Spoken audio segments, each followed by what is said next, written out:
Our goal today is to finish applying this model, which is a new colorizer scheme, into our actual app, which starts out here and radiates from there. There's some 34 modules in Treebard. In order to design a big change, I created a model, and once that model worked, then we want to put it in the main app. So we have a new model colorizer, and it works great, but it's not finished because there's a few straggling details need to be cleaned up before I move on to the next thing, which is to make an executable so that anybody who wants to try Treebard can do it without installing Python and all that. So let's start with something easy. I found out yesterday when we tried the app that the separator was missing that goes underneath the header row on the events table. That should be easy to fix.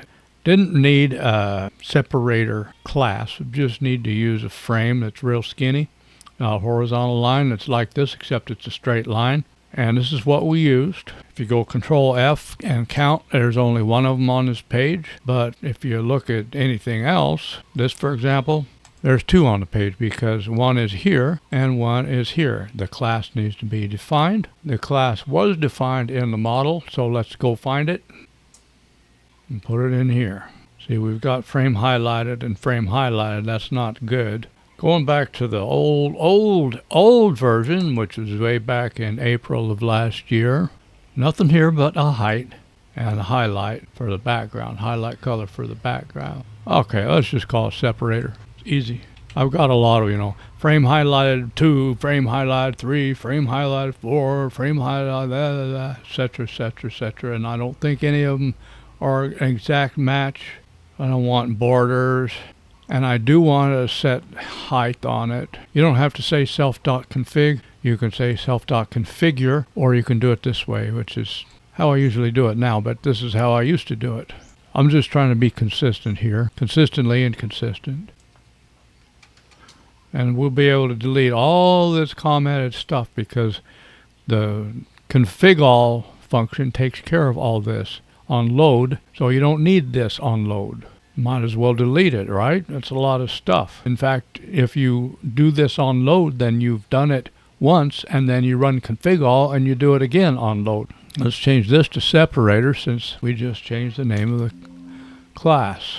There is a TTK separator in Tkinter, but don't use TTK widgets. And the TTK separator is not configurable as to the color scheme of the app. For example, if it's gray, can't change it. So what if you have a gray background? Well, that's TTK for you. The height is not in here. We just do colors and fonts. That's the only thing that's user configurable as far as how Treebard is formatted, because we're not going to waste our users' time making them fiddle around with all these settings and move this pane over here and move that pane over there and resize this here column and resize that column. No, that's not what Treebard is about. Treebard is designed by me to look nice, and I like it. I'm designing it so I will like it, and I think you will like it too. But if you don't like it, it's free, it's open source, it's public domain. You can copy all the code without my permission, do anything you want with it. So there you go. I think you're going to like it though. At this point, the separator should appear underneath the headings on the events table, but it doesn't. It's supposed to be right here under event, date, place, particulars, like that. So the other problems that we're working on, for example, when you recolorize, then this works, these special event widgets like that change color when you point at them or something. But scroll bars and tabs, this label at the top of the tab that you click, those don't work. Those are compound widgets. They have more than one widget in them, so they have special recolorizing methods of their own that we're not running, apparently. And that. You see that this one opened right. This one didn't work right until I clicked it, the tabs. All right, so what's wrong with separator? Let's find out. Over here in events table, I didn't actually use that separator yet. So I need to find out what I used to use for a separator. That would be a frame. According to the old way of doing things, the most recent way of doing things, this is how I used to say make a separator, and this is just a plain old frame. I wanted to go back to TK widgets instead of having all these classes. Well, didn't work out. because adding this style attribute to every single widget ended up doubling or tripling the time it takes to load the app and to change the color scheme, which wasn't acceptable to me, even though it worked. So all I have to do here is change this frame to separator and import the separator from widgets. There's your separator. It'd be nice to have a line right here too. Better differentiation of these two tables. I used to have one, but I don't know where it went exactly. Now, why does this tab book's tabs appear correctly, but this one doesn't until you click on it? Well, let's not worry about why that happens, because we know already that the formatting of this is wrong when we recolorize. So we're going to recolorize, and I'll show you what I'm talking about now. You see that happen? Same story there. Not only is the formatting wrong till you click it, but the colors are wrong. These are the old colors. See, because this salmon pink here, this is a tab book. Look, you got to click it. This is the wrong colors. That's the old color scheme. Okay, so what we have to do is on scroll bar and tab books, we have to find the custom methods or functions that were used to format these and add them into config all so that they will run. And that might solve the other problem too, where you have to click this in order to format the size and position of it. So we'll search for config all and find config all in the old. I believe it's in widgets. It was yesterday. There it is. It's in styles. Old styles. Old. Read only, read only. I don't want to change my old code by accident, so these are read only. This is where I'm making changes. This is the new one. So before, never mind T combo box, that's a TTK widget. I went back to using my own combo box because it's better. Even though it's not perfect, it's better than TTK combo box. So what we were doing was we were looping through every widget to see if it's a tab book or if it's a scroll bar. And if it's not, then we're going to do something else. If it's a tab book, we put it in a list. If it's a scroll bar, we put it in a different list. Here are those lists. And then after doing everything else, then the last thing we did was for all the widgets that were saved in tab books and scroll bars, we went ahead and ran their custom methods. Because the tab books class has a method, format tabs. The scroll bars class has a method, format scroll bars. And all we have to do is just pass the formats. So I'm just going to copy this whole thing and I'm going to put it here in a special place where I won't get it mixed up with the new one. Just like that. I'm going to put this on the bottom because it happens last. And we need this. We'll just put it up here. If subclass equals tab book, if subclass equals scroll bar. Let's do that right here then. This is going to be here, and we'll go like this. And I'm going to keep that part a little bit apart just in case it's got a problem. I'll remember what I added here.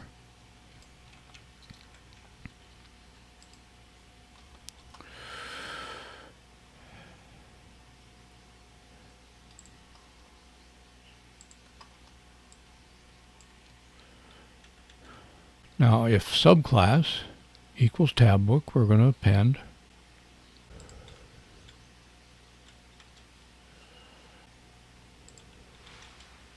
I don't know how this and this is going to interact, but I think the whole idea of this is that it doesn't interact. It simply puts the name of the widget in one of these two lists, and then at the very end, we go ahead and do that extra formatting. Okay, this still works like it already did. Now look, see, now that formatted properly. That's working fine. This probably shouldn't change size like that, but it's not a major problem. This works fine. Alt S, that works fine. Alt G, that works fine. And then we'll go over to Alt E, Alt C. By the way, you see that's formatted right. Alt C, this is still formatted right. The scroll bars look good. Both the scroll bars are the same color. All right, now let's change the color scheme. That's fast now. Way fast. Oh my goodness, look. Everything's still right. Okay, good, good, good. This looks like the wrong color, but it's not. This is a preview area for all these swatches. This is the right color. Everything is right. Okay. That's the right color for that scroll bar. Yep. Scroll bar's changing along with everything else. I'm running out of stuff to fix. That was pretty painless, wasn't it? The only thing that's painful right now is this color scheme, so let's make it go away. Oh, that was so fast. That's like 3 to 5 times faster than what it was before I fixed it. We fixed it together. Okay, everything is hunky-dory. I'm very happy now. Here's the thing I forgot. That and this. You don't know there's an entry here because it's the wrong color. Same here. This is also an entry. It's an autofill. If I type a J, Jeremiah fills in. Insertion cursor should be white here, or the same color as the letters. If you go number 2, number 1, let's say number 1. Okay, there's Jeremiah Lawrence Grimaldo, number 1. He's a M. There's something that needs to be fixed. We need to put that formats back into message copyable on 238 in gallery. That's going to happen a few times. All right, what is the formats called here? Self.formats probably. Because we're probably either passing the formats dictionary to this class or creating it from scratch by going to the database, which is probably what we're doing because it's a dialogue. And when you open the dialogue, you have to get certain information fresh out of the database instead of using old information. That was true when the dialogue code was loaded. That's a distinction to remember. For example, when there's an event or a button press, in the callback that runs when you press that button or encounter that event, that's when you need to go get the information you need that's current at that time, at the time of the event. Here's a fast way to figure this out. Make formats dict, Control F. There is your self.formats.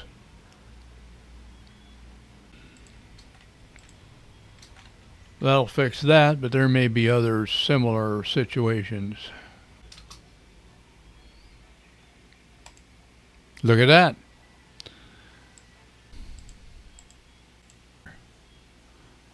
You can pan. All right, that's not what we're doing right now. I like to play with Treebard because it's fun and it's pretty. Now, if you look here, this is not resizing right, but I'm not going to fix that right now. It is going to get fixed eventually. Sometimes they open up like this to where you can't quite see everything because when you resize a dialogue after adding its content, then you kind of need to add something for those scroll bars that may or may not appear. These are hidden scroll bars that appear when you need them.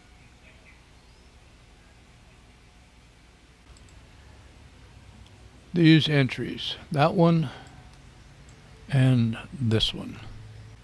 Kintips is what started this whole rewrite because Kintips has some problems rewriting part of the events table first. Of those 2 entries, each one of them is an autofill. One is an event type, autofill, and the other is a name.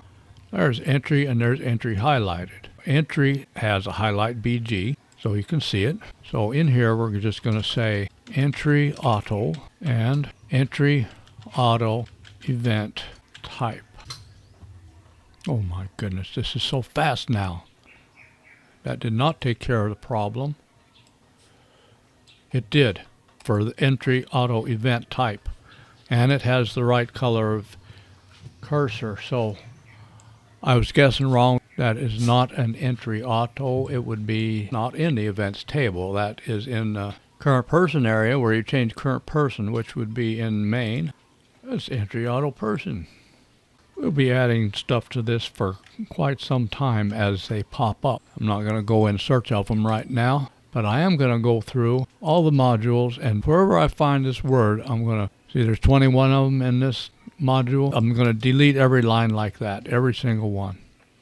In fact, right now I'm going to go through and I'm going to comment every one of them. I don't want to just assume that this is going to be okay to do. I'm sure it is. It has to be. We're going to delete 2 lines there, 2 lines there. Getting rid of a lot of code here. A lot of code that slowed everything down and didn't ever make a whole lot of sense from the beginning. So this is a test. We're going to test two things next time I run the app, and that is make sure that I didn't wreck anything by getting rid of all these style attributes that are no longer needed, and also testing to make sure that the change current person input is now the right color.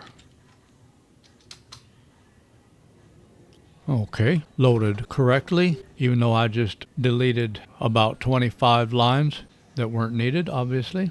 And this is now the right color. So we can get his wife up here, or we can get him back by typing his name or his ID number if you happen to know the ID number.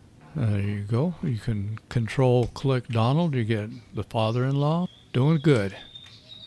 I'd say we're probably ready to move on now. The next thing on the do list is to learn how to make an executable. That's a .exe, so that people who want to just try Treebard without getting emotionally involved with it can actually just download a group of files, put them anywhere on the computer. Treebard is portable. There's no installation. You find that exe, double-click it, and the program open. We don't need an autofill for dates, particulars, or age, but it is going to be not a label. So you don't have to double-click it and open this overlay in order to change something. You just tab through, and as soon as you tab into it like that, you can start typing.